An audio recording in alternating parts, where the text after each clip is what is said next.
नमस्कार दोस्तों, एक बार फिर से आपका स्वागत है। आज हमारे साथ प्रोफेसर संजीव शर्मा जी हैं, जो वेब रजिस्ट्रेशन के प्रभारी हम इनको कह सकते हैं। आज उनसे जानेंगे वेब रजिस्ट्रेशन को लेकर, क्योंकि लगातार छात्रों की कमेंट और कॉल आ रही थी हमारे पास और वो जानना चाह रहे थे कि वेब रजिस्ट्रेशन की जो 31 तारीख लास्ट डेट थी, अब उसको बढ़ाया गया है और साथ ही बीएड जो सत्र 2023-25 वाले थे उनके लिए भी बात करें। जी सर, वेब रजिस्ट्रेशन को लेकर बात करें तो सर 31 तारीख लास्ट डेट थी, क्या बढ़ाई गई है और कब तक बढ़ाई गई? जी देखिए, ऐसा है कि वेब रजिस्ट्रेशन को लेकर के जो यूजी पीजी छात्रों के लिए हमने खोला गया था, तो पहले फेज़ की जो लास्ट डेट थी वो 31 मई थी। उसके बाद सेकंड फेज़ की जो लास्ट डेट है वो 30 जून की गई है। जी।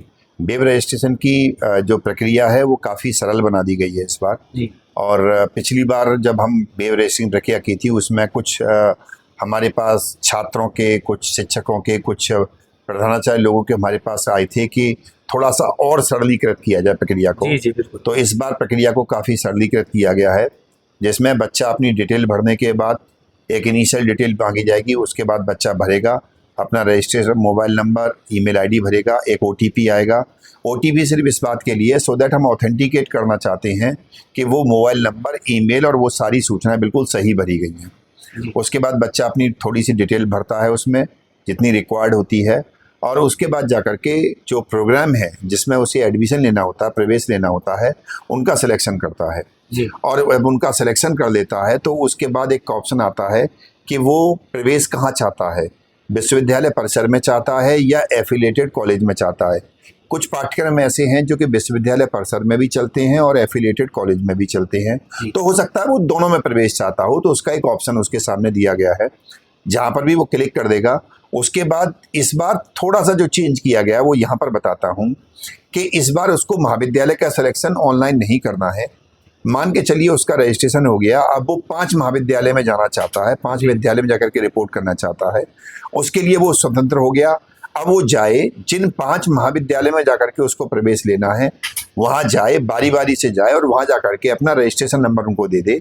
वो अपने सिस्टम में उसका WRN डाल करके रिपोर्टेड में रख लेंगे कि इस बच्चे ने हमारे यहाँ रिपोर्ट कर दिया। जी। ये सब प्रोसेस पूरा हो जाएगा। उसके बाद जाकर के महाविद्यालय अपने स्तर पर एक मेरिट लिस्ट तैयार करेंगे। मेरिट लिस्ट जब महाविद्यालय तैयार कर देंगे तो जब मेरिट में अगर उस बच्चे का नाम आ जाएगा तो उस बच्चे के पास एक SMS पहुँच जाएगी कि आपका अमुक महाविद्यालय में अमुक पाठ्यक्रम में चयन किया गया है, कृपया अपनी फीस जमा कर दें। जी। तो मान के चलिए बच्चे ने 5 महाविद्यालय में रिपोर्ट किया था और 4 में उसका सिलेक्शन हो जाता है, तो चारों जगह से उसके पास SMS आ जाएगी। अब ये बच्चे की चॉइस है कि वो कौन से महाविद्यालय में जाना चाहता है। मान के चलिए वो आगरा कॉलेज पहली प्रायोरिटी पे रखता है, तो वो आगरा कॉलेज जाएगा और जाकर के अपनी फीस जमा कर देगा। जैसे ही वो आगरा कॉलेज में फीस जमा करेगा और ऑनलाइन फीस उसकी रिकॉर्ड में दर्ज की जाएगी आगरा कॉलेज के द्वारा, वैसे ही उसका नाम स्वतः सभी जगह से हट जाएगा। जहां भी पहली बार फीस जमा कर देगा उसके बाद बाकी जगह से स्वतः उसका नाम हट जाएगा और उसका प्रवेश उस कॉलेज में माना जाएगा। ये तो सर बहुत अच्छा है। और सर मैं एक चीज़ और जानना चाहूँगा कि जैसे कि वेब रजिस्ट्रेशन करने के साथ ही अगर कोई बच्चा आगरा कॉलेज में एडमिशन लेना चाहता है, क्योंकि ये तो एक रजिस्ट्रेशन प्रक्रिया है, इसके अलावा तो उसको आगरा कॉलेज का ही फॉर्म भरना पड़ेगा या फिर वेब रजिस्ट्रेशन के आधार पर उसका प्रवेश हो जाएगा? बिल्कुल। देखिए, ऐसा होता है कि 2 तरीके की पंजीकरण प्रोसेस होती है। जो छात्र किसी महाविद्यालय, जो आगरा विश्वविद्यालय संबंधित महाविद्यालय है, वहां अगर प्रवेश चाहते हैं तो उनको रजिस्ट्रेशन की प्रक्रिया 2 बार करनी पड़ती है। जी। एक बार करनी पड़ती है विश्वविद्यालय स्तर पर, सो दैट कि विश्वविद्यालय में उसका पूरा डेटाबेस तैयार हो गया, जिससे कि उसका एग्जामिनेशन फॉर्म और ये सारी प्रोसेस होती है। दूसरा, उसको एक प्रोसेस करना होता है उस रेस्पेक्टिव कॉलेज के अंदर। मान के चलिए उसको आगरा कॉलेज में एडमिशन चाहिए, तो उसके बाद एक छोटी सी प्रक्रिया आगरा कॉलेज की भी है, वो भी उसे पूरी करनी होगी। उनकी प्रक्रिया इसलिए है कि ताकि उस छात्र का एनरोलमेंट उनके यहाँ हो गया। हमारी प्रक्रिया इसलिए है कि उस बच्चे का एनरोलमेंट हमारे यहाँ हो गया और हमारे रिकॉर्ड में बोल गया एक कोई छात्र XYZ, उस छात्र का प्रोग्राम BA में आगरा कॉलेज में सत्र 24-25 में प्रवेश हो गया। तो इस तरह से ये प्रक्रिया बहुत पहले से बनी हुई है, वही कंटिन्यू की गई है। जी सर, इसके अलावा ये भी बहुत सारे बच्चों के वेब रजिस्ट्रेशन में गलतियां भी हो जाती है। जी। तो सर उसके लिए कुछ करेक्शन डेट या कुछ दिया गया? बिल्कुल सही प्रश्न आपने किया। मैं ये बात आपके माध्यम से सभी को बताना चाहता हूँ। मैं अखबार के माध्यम से भी बता चुका हूँ और वैसे भी बता चुका हूँ।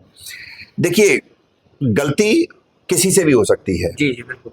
हम किसी छात्र को ये कह के दोष नहीं दे सकते कि भाई तुमने ये गलती कर कैसे दी।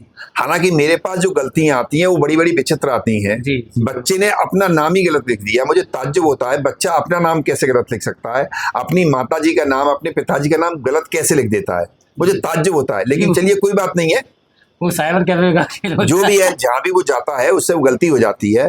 तो हमने क्या क्या ऑप्शन रखा है वो बताते हैं जी। यदि बच्चे के नाम, डेट ऑफ बर्थ, इनमें अगर कोई गलती हुई, जी।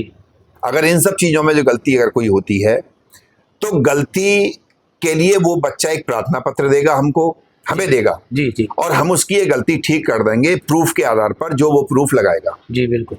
इसके अलावा अगर कोई और गलती बच्चे से हुई है, जी। जैसे कि उसके हाई स्कूल इंटर के नंबर गलत चढ़ गए, उनका रोल नंबर गलत लिख गया, उसका पता गलत लिख गया, कोई भी इसके अलावा गलती अगर हुई है तो उसके लिए हम यहाँ बताना चाहते हैं कि महाविद्यालय के पास ये अधिकार है कि वह उस गलती को ठीक कर सकते हैं। जी। इसलिए मैं बताना चाहता हूं किसी भी छात्र को अगर उसके नाम और डेट ऑफ बर्थ में अगर गलती नहीं है, अब इसके अलावा अगर कोई और गलती है तो उसके लिए कृपया करके यहाँ आने की आवश्यकता नहीं है, विश्वविद्यालय आने की आवश्यकता नहीं है।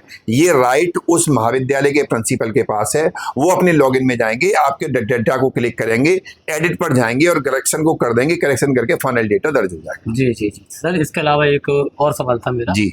बीएड सत्र 2023-25 के जी। बीएड फर्स्ट ईयर का अभी तक वेब रजिस्ट्रेशन, छात्र काफी परेशान है, शिकायतें भी आपके पास आई होंगी जी। सर, कब तक उनका कराया जाए? देखिए मैं आपको बता दूं कि ये मेरे पास अभी 4 या 5 दिन पहले मेरे पास कंट्रोलर ऑफ एग्जामिनेशन का मेरे पास फोन आया। जी। उन्होंने कहा बीएड सत्र 2023 से 25 वालों का अभी वेब रजिस्ट्रेशन नहीं खुला है। जी। तो बीएड का कोई भी रजिस्ट्रेशन, जी। बीटेक का, बी फार्मेसी का या कोई भी नियामक संस्था का कोई भी जो एडमिशन है जी। जो कि हम नहीं करते हैं, उसकी प्रक्रिया कोई और करता है। जी। तो जो आयोजक विश्वविद्यालय होता है, ये जो संस्था होती है, वो जब तक हमको ऑथराइज्ड बच्चों की सूची नहीं दे देगी तब तक हम उनका पंजीकरण नहीं खोल सकते। जी।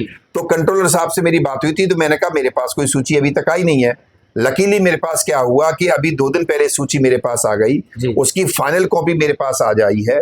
99% आज शाम तक 2023-25 बच्चों का पंजीकरण खुल जाएगा, आज शाम तक खुल जाएगा 99%। जी जी। फिर जो छात्रों के फॉर्म भरवाए जा रहे हैं? जी हाँ, पहले पंजीकरण करेंगे, उसके बाद फॉर्म भरेंगे। जी जी जी जी। इसके अलावा सर और कुछ वेब रजिस्ट्रेशन को लेकर अगर आप देखिए, वेब रजिस्ट्रेशन के बारे में जो सबसे इंपॉर्टेंट चीज थी वो मैं फिर रिपीट करना चाहता हूँ।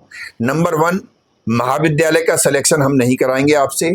किसी छात्र को अगर विश्वविद्यालय परिसर में आकर के पढ़ना है तो विश्वविद्यालय परिसर पर क्लिक करे, अपना रजिस्ट्रेशन का डॉक्यूमेंट निकाले और सीधे विश्वविद्यालय परिसर में आ जाए। सीधे जैसे मान के चलिए किसी ने एमएससी मैथमेटिक्स का फॉर्म भरा है तो सीधे विश्वविद्यालय के मैथमेटिक्स डिपार्टमेंट में आ जाए, अपनी रिपोर्टिंग कर दे और प्रोसेस कंप्लीट कर दे। जी। और अगर वो महाविद्यालय में जाना चाहता है तो उसके पास स्वेच्छा है, वो 5 महाविद्यालय में जाए चाहे 50 में जाए। ये एक सबसे बड़ी खास बात है कि कोई रेस्ट्रिक्शन नहीं है। किसी बच्चे को लगता है मेरा इसमें भी डाल दूं, इसमें भी डाल दूं, आप 50 महाविद्यालय में डाल दीजिए।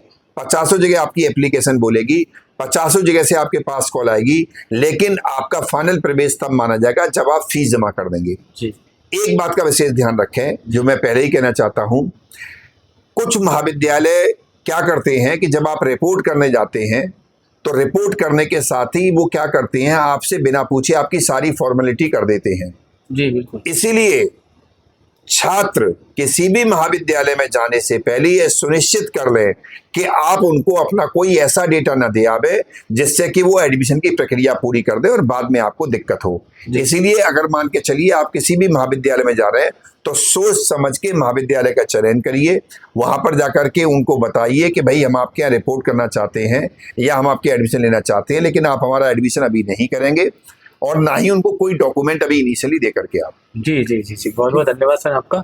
आप देख सकते हैं कि वेब रजिस्ट्रेशन को लेकर आज तफसील से पूरी जानकारी सर के द्वारा हमें दी गई। और आपको बता दें कि हाई स्कूल का जो डॉक्यूमेंट होता है, सर्टिफिकेट होता है, उसके आधार पे आप अपनी जो डिटेल है वेब रजिस्ट्रेशन में उसको फिल करें, क्योंकि नामांकन में और मार्कशीटों में जो नाम की जो दिक्कतें आती हैं, जो करेक्शन आते हैं, वो सबसे बड़ी वजह यही रहती है, क्योंकि बच्चे हाई स्कूल सर्टिफिकेट के आधार पर अपना डिटेल फिल नहीं करते, इसके कारण बच्चों को काफ़ी दिक्कतों का सामना करना पड़ता है। नमस्कार, जय हिंद, जय भारत। फिर मिलेंगे एक नई वीडियो के साथ। धन्यवाद, बहुत बहुत धन्यवाद।